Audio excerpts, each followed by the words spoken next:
what we have, or what we call the main stage. This is where all of the productions come out and make their movie magic. Where we are going, however, is the backstage. Backstage where all the set hands come together, help beautify the stage, prepare it, get it ready for the actors to come and go to work. Basically the same thing. This is our agriculture and aquaculture lands out over here. Our agriculture team helps to beautify this valley just a little bit more by repopulating tons and tons of native Hawaiian plants all throughout this valley as well. So as we make our way through the backstage, we're going to be able to see a whole lot of ag land and our aquaculture land, as well as even some of our movie sites and sets in this one area. So down below to the right side, this whole area that we will see, a lot of people do tend to think that we get a whole lot of money from the productions, as well as from the state itself. That is by far from the truth. It's mainly you guys that come here, because we don't get any funding from the state. We're privately owned, and the productions, we don't really make that much money from them. It's you guys coming here on tour helps us actually take care of all 4,000 acres, as well as the families and the land and the communities out over here. We'll get into this as we make our way throughout this entire section. Down below is a local vibe. It's a freshwater pond, basically what chief's land would have looked like back in the day. If you were a king, if you were a chief, this is what your land would have looked like back in the day. To have not just water at your disposal, but food. Fish, shrimp, and prawn all at your disposal. Wake up, step out your door, throw your nets, catch whatever you needed for that meal. You clean, cooking right then there. Comparing it to the people that live in the village, a little bit different. You take your nets, go all the way to the macadamia farm out over there, pass that into our local our fish pond out there. Fish out there, clean, cook, and eat. Or sorry, bring it back over here and then do a clean, cook, and eat. So a little bit of a luxury to live like the chief, yeah? Having your two hales over here, different variations. One is a A-frame with thatching on top of it, known as a hale va'a, a canoe house, basically like a garage. The other one over there is a hale, more of a home. A-frame, thatching around it, elevated off the ground using a rock wall. We also have 3 plants over here to the right side, 1, 2, and 3. First one to the right, or one all the way to the right side, it kind of looks like a lollipop from afar. Dark green, light green leaves on the inside, green melons. That is known as breadfruit, or ulu in Hawaiian. This is like the potato of the Hawaiians. Anything you can do to a potato, you can do to a breadfruit. To the left of that, we have that bushel. That is all mai'a, or bananas, yeah? Not like regular bananas. They're known as apple bananas. Short, thick, and very, very sweet. And then you have all of these. You guys know these ones. These are coconuts, or niu. Big staple to Polynesian culture in general, used for hundreds of ways: boats, canoes, drums, oars, sticks, paddles, even different things like the leaves are used for weaving, all different types of things like hats, baskets, and mats. Over here left we have more apple bananas, as well as some of our pines and palms, as well as some of our coconut trees. The bananas right there. Over here to the right, So Jewel, there's actually so from murder. the movie Kong Skull Island. Has anyone seen the movie Kong Skull Island? Oh, right on, right on. Okay, so this is up over here to the right side. This is after Samuel L. Jackson is trying to flush Kong out by dropping bombs all in the jungle. To the left side, this is Kong's jungle. We have all of the jungle that they've CGI'd into the middle of this valley itself. Where we are now, geographically in the movie, is the lake. This is where Kong would have emerged up from the lake, looking down over there at Samuel L. Jackson, where he's standing on top of the that rock pile over there with his torch, and he's trying to burn Kong alive in the lake. So that's where all of this happens out over there. The rocks out over there are all fake, made out of styrofoam. Even the wood out there is fake as well, all made out of a special material called Hollywood. No, I'm just kidding. It's made out of styrofoam as well, with a little bit of rebar on the inside to actually help retain the shape. So this whole section out over here, CGI'd, but they did leave in what we call Kahlúa's signature. We'll get into that in just a bit. Over here down below to the left side, this whole area, this whole section was used for a massive village in the movie Midway, starring Aaron Eckhart. He's the guy that plays Harvey Dent and Two-Face in the Batman. They have this whole village. It does look different from where we are, looking at it this way, mainly because where they did film it was ahead of us, facing us to get the mountains in the back. So when we make our way forward, we're going to swing left, and we're going to be able to see this entire backdrop for that movie as well. Over here to the left, this is what we got. It's also known as Kahlúa's signature. It's a thing that production teams don't CGI out for some reason. I don't know why, but it's just always in the backdrop. So it's the kind of thing where you see it in the backdrop of a movie, you know exactly where they filmed it in the world. To look at this mountain range, you're going to have this ridge line right in the middle of this view, yeah? Down to the right side of that, you have 2 smaller rock structures. These are known as the 2 kissing gorillas. Yeah, the one on the right side is the gorilla. The one on the left side is clearly an orangutan. So you can kind of see him here. I tell people, just take a picture from here. This is the best dead-on angle to see it, and you can always zoom in later on, outline it on, whatever. But as we make our way throughout this entire tour, you will see the gorilla really good, but you lose the whole effect of the orangutan. So we'll start with the orangutan on the left side, so the mountain range. You can even see those people coming out with the UTVs right over there. To the right side of that, that's the two structures. So from left to right, the orangutan, her beautiful hair coming from left to right, down for her brow, down for her eye, out for her nose, top muzzle, top lip, and then bottom lip is kind of pursed out, like how orangutans right are. there. And then the right side, the gorilla, from right to left, you have that dark green bushel going up, across, and then down for the brow, down for the eye, out for the nose, top muzzle, top lip, and then bottom lip, like how the gorillas have over there. So, like I said, this is the kind of thing that they don't CGI out. Even more so, the cool thing about this is the angles you see them at will kind of tell you where they filmed it in the valley. So these things are actually just two small slivers. This is just the silhouette of them that we're seeing right now. So if you're seeing them dead on like this, that means they filmed it somewhere in the front out over here. If you see just the gorilla, but barely the orangutan, that means they filmed it somewhere in the valley as well. So as we make our way through this entire tour, you will see different angles of them. You'll have a ton of opportunities to be able to take pictures of them. Over here, down below to the left side. Oh man! One of my favorite livestock that we have out over here. This is our Dorper sheep. D-O-R. Oh, definitely, bro. Super windy. Bred into existence back in the 1960s out over in South Africa. Now, these things were meant to pack on weight 80 to 90 pounds at about 3 to 4 months full grown. Now, these are known as self-shearing sheep. So you see some of them, like that white one over there, very clean cut, comparing it to the ones closer to us, the brown ones close to us, a little bit more matted. Now, that's actually how they lose their fur. Self-shearing just means they'll go through that process. Their whole fur will get matted. It'll start to dread on itself, twist, and it'll fall right off. Looking very clean cut. Now, we have tons of babies right now just because we are in the midst of calving season. So currently in calving season, in between the months of December to March is normally where we have tons of babies, all that kind of stuff happening out over here. Babies being born for our calves, our sheep, our piggies. We even have whales coming in. Basically everything is migrating down south for the winter. Whales, orcas, marlins, horses, turtles, seals, all kinds of stuff coming down south. A whole lot of activity out over here in the ocean as well as the mountains. We're going to swing around right here as we do. We're going to be the part of our agriculture center out here.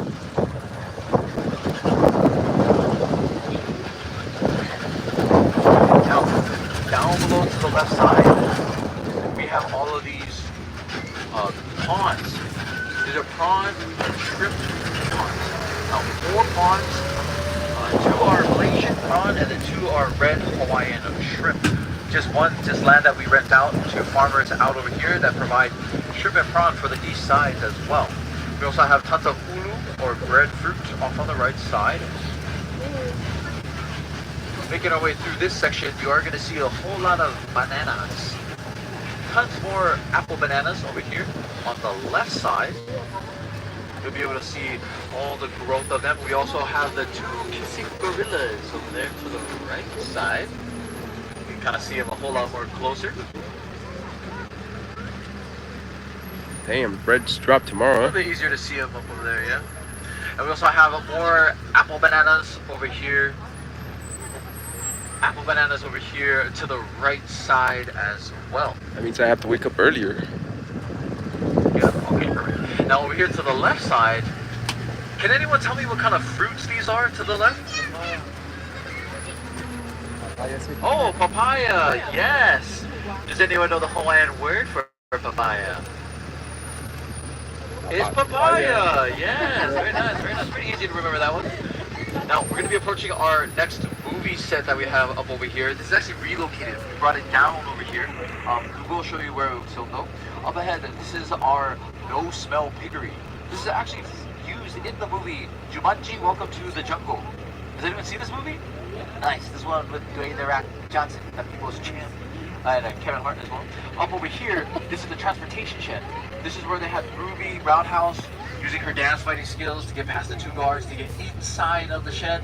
That's not where this happened, but this is the shed that was used. We actually brought it down over here and we use it for our no-smell piggery. So as we make our way forward, we're actually approaching a piggery. Believe it or not, this has been on the property the entire time. Could not even smell it though, yeah? If this was a normal piggery, you would have smelled this miles away and it would have reeked. Bacon. So we've actually adopted a special technique from South Korea where we dig down under each pen 6 feet deep with their lawns, branches, sticks, and mulch and other living organisms to eat the feces, resulting in this no smell, yeah? Smells or like bacon. little to none. Now, we did have 2 mamas that gave birth a couple of months ago. The first one was Hoku. She gave birth to 10 piglets. Dang. And then the second one was Piggy Minaj. She gave birth to 8 piglets out over here. A lot of piggies here. Now, got a whole lot of piggies over here. Now we have all of these chickens. Look at all those chickens, yeah? Now, these lovely ladies lay just around 12 to 24 eggs a day. Seems like a whole lot, but there's actually around 350 chickens For in real, this one area. Mr. So Old a whole School. lot of chickens. Over here to the left side, we have some gobbler as Turkey. well. We have even more gobblers up ahead, off on the right side, coming up. Oh, and then as well as Yeah. our honorary chicken gobbler in the middle, in the coop right over there, thinking she's a chicken. Now, we also have these plants over here to the left side. Can anyone tell me what kind of plants these are on the left side? Oh, close. Not coffee, but it is a bean. Chocolate. Cocoa. Cocoa bean. Oh, yes, cacao. Does anyone know what cacao is used for? Chocolate, yes. So you can see these pods, 1, 2, 3, 3 trees in. This row right here, you'll see them hanging out over there. Now, these pods will turn a yellowish orange, just like that. Once that happens, that's when they're ready to go through the fermentation process. We'll collect them, harvest them, send them to our chocolate factory, and that's where our Oompa Loompas will make our milk dark and Bruh. chocolates out there. Yes, yes. Now, we have tons more of stuff over here to the right side. Heart-shaped leaves, big staple to the white people, to the Hawaiian culture, also known as kalo, the plant of life. You guys may know it as taro or poi. This is where poi comes from. Yellow and green grass out over there, sugar cane, and then more bananas behind that. We're gonna have a whole lot more of our turkeys out over there as well. But before we leave this area, what I will mention, one of my favorite things about Kahlúa is our agriculture land that we do have out over here. Everything that you guys have seen in this one area is all being sold inside of our marketplace. But my favorite thing about this is the things that don't get sold actually get boxed up, packaged, and they're sent out to families in the community. So the food is never going to waste, it's always going in tamelis, yeah? By far one of my favorite things. Over here to the right side, our agriculture center here, the heart of Kahlúa. All of these amazing men and women help beautify the valley just a bit more, repopulating tons of native Hawaiian plants throughout this entire 4,000 acre property. We have tons of ornamentals, some native, some not, just ones that we sell in our marketplace. Down below to the right side, we have this cactus. They produce fruit. Does anyone know what kind of fruit they produce? Dragon fruit. Dragon fruit, yes. Very smart, very smart. Over here to the left side, these are noni berry or noni fruit, N-O-N-I, an import from India. Not the kind of fruit you're gonna eat all the time, like an apple, but more so used for like inflammation, medicinal purposes, good for heart flow as well. Down below to the right side, all these rocks. This rock bed, this first one is a whole lot of ginger root. Beyond that, we have more dragon fruit, and then beyond that, cacao. Just around 2,000. No boots today. 500 plants of cacao in this whole property, helping to just make tons of our chocolate out of the Now, as we have officially entered into the main part of the valley, the main stage. This is Kahlúa Valley, also known as Jurassic Valley. And we will be able to go into that a whole lot more on why it is called Jurassic Valley. But before we do all of that, we're going to go over the mountain ranges really quick. This one, 1, 2, and 3. The first one up ahead. This is known as the Kahlúa Mountain Range. One of our most popular mountain ranges out pandas. here in Hawaii, also known as the Monorail Mountain. Mountain number 3 up over here, Thank you. also known as Mana Mana. or also known as the Kahlúa mountain range, also having the two kissing gorillas over there. And then the mountain in the middle. This is known as Pu'o meaning two waves crashing together, forming a peak. So as if these two massive mountains are coming together, slamming together, forming that massive peak in the middle. Now, we're going to go over a little bit more on why this is called Jurassic Valley after this. Before that though, our brother man is standing right over there, just beautifully displaying the poster. Yes, yes. This is a Moai statue, 1/3 scale, 5,000 pounds. Brought here by the team of National Geographic. This thing was actually down below where our turkeys were out over there. They moved it to where it is now, teetering it back and forth like how you would moving a fridge by yourself, yeah? Now, you can watch it on National Geographic if you want to. If you're very familiar with Nat Geo, you know very well. It's about 1.5 hours long for about 2 minutes at the end to kind of go over how they really did it. So if you want to save yourself some time, you can just YouTube it. Walking with Giants. 4-minute clip, 2 minutes of them explaining, and then 2 minutes of them doing so. Pretty fast, but still very, very educational. They go all over the valley. Definitely gotta check it out. Over here, top side on the left, we have the massive mountain range of Kahlúa, also known as the monorail mountain in Jurassic World. So, like I was mentioning, Chris Pratt gets in the Pinsker vehicle, drives through the gates close on the camera, veering forward off to the right. When he does that, it cuts scenes to him instead of the middle of a field. Making his way through the field, there's dinosaurs running around him with a monorail right Take above it easy. him. Murder your pandas, bro. You can even see one of the tire lanes still left behind. This is the one farthest on the right side, as the horses still use one of the tire lanes, only one was left behind. They're driving all the way through here where the gate is, the cattle guard gate, and then have the monorail going all the way into the back. Now, in that scene, there's dinosaurs running around the vehicle itself.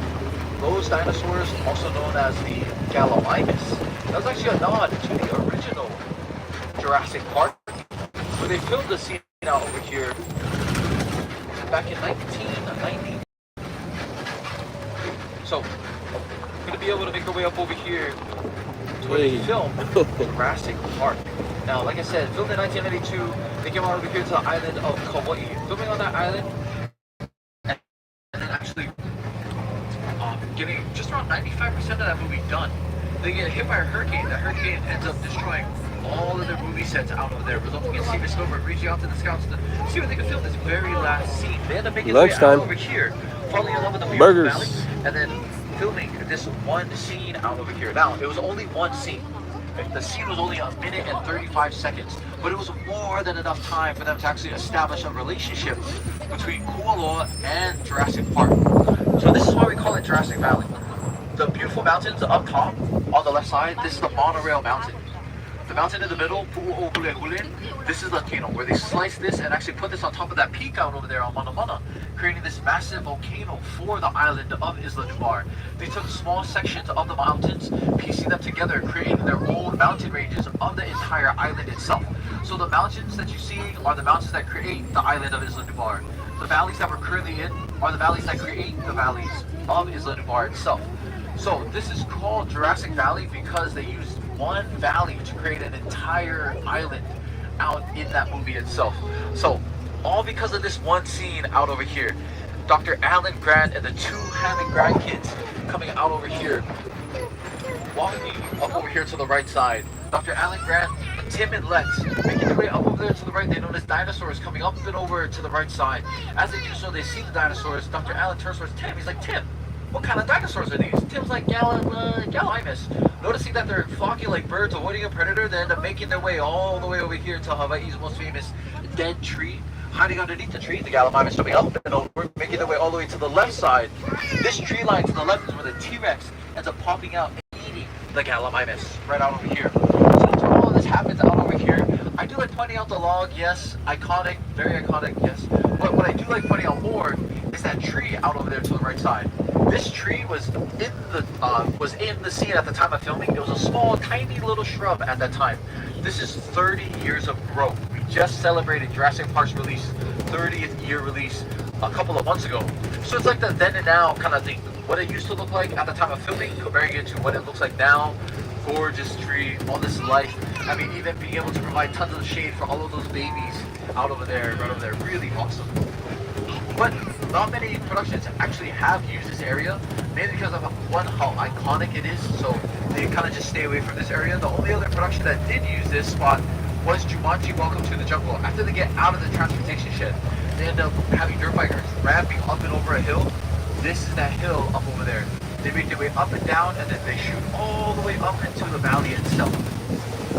So, not used so much, heavily used right in front of us. A whole lot of music videos are actually shot on this one spot, mainly because this is the center of the valley itself, getting all three mountain ranges as well as the beautiful ocean up in your backdrop.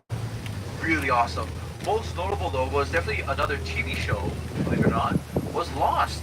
They actually filmed them over here. This is where Hurley finds golf clubs. Makes a golf course, two-hole golf course, right up top over here. Where the signs are, top and bottom, are indicating where the holes were at the time of filming. This is also home to other music videos, like I did mention. Most notable definitely was Nicki Minaj. She shot her music video of Starships up top over there. So she was shaking it up in the valley right up there. Now, another section that we will pause at. Bangless murder. Pause here, so everyone on the left side can stand up and take pictures on the right. It's going to be down below to the right side, on the right side of the bus itself. So, 4 footprints, 1, 2, 3, 4. But this one, however, was the one that was used in the movie itself. So I'll pause right here. Now, this is Godzilla's footprint from the movie Godzilla. Now, this is that scene where the guy's like, I thought you said there was a footprint, and they're like, you're standing in it, and it zooms out, and it's him inside of a footprint. That is this footprint right over here on the side. Yeah, I paused. You guys are more than welcome to stand up, no problem. But yeah, this is that footprint. It was so deep, 8 feet deep, that you needed a ladder to get in and out of the footprints in themselves. So you will be able to see, now in the poster at Battery Cooper, you may have seen the whole scene with the village over here, the town hall. Yeah, the scientists tend to look to the left side.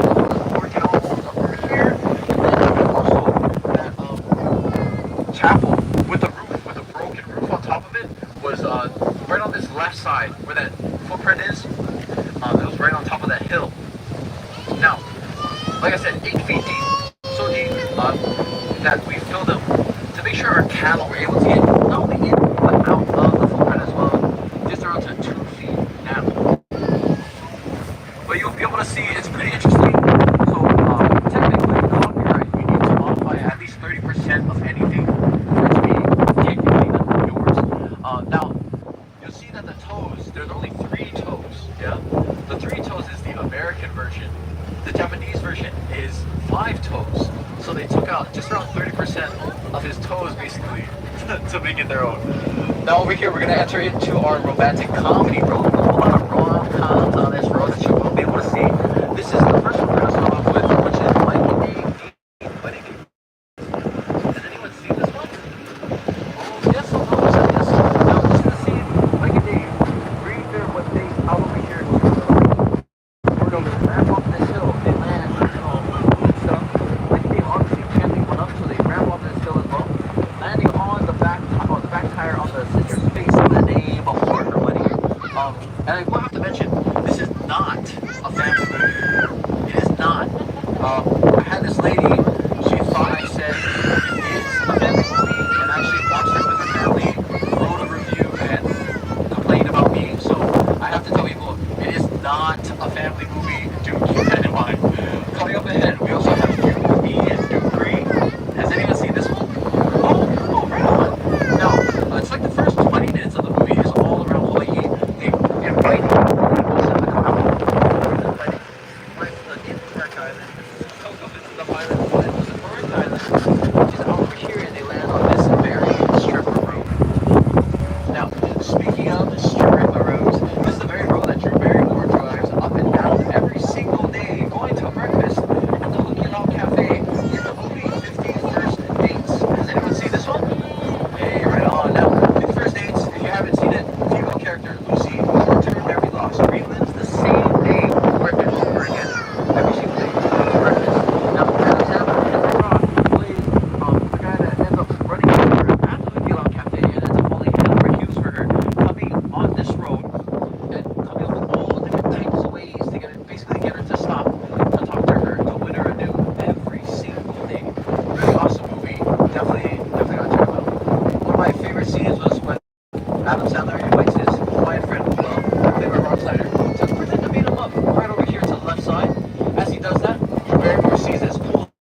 For sure, bro. It's super windy. The coconut trees flying around to the left of that. That is where they had the transportation shed. Doors were facing that way to the right. So the cameras were facing us to the left. So they got the beautiful mountains up in the backdrop.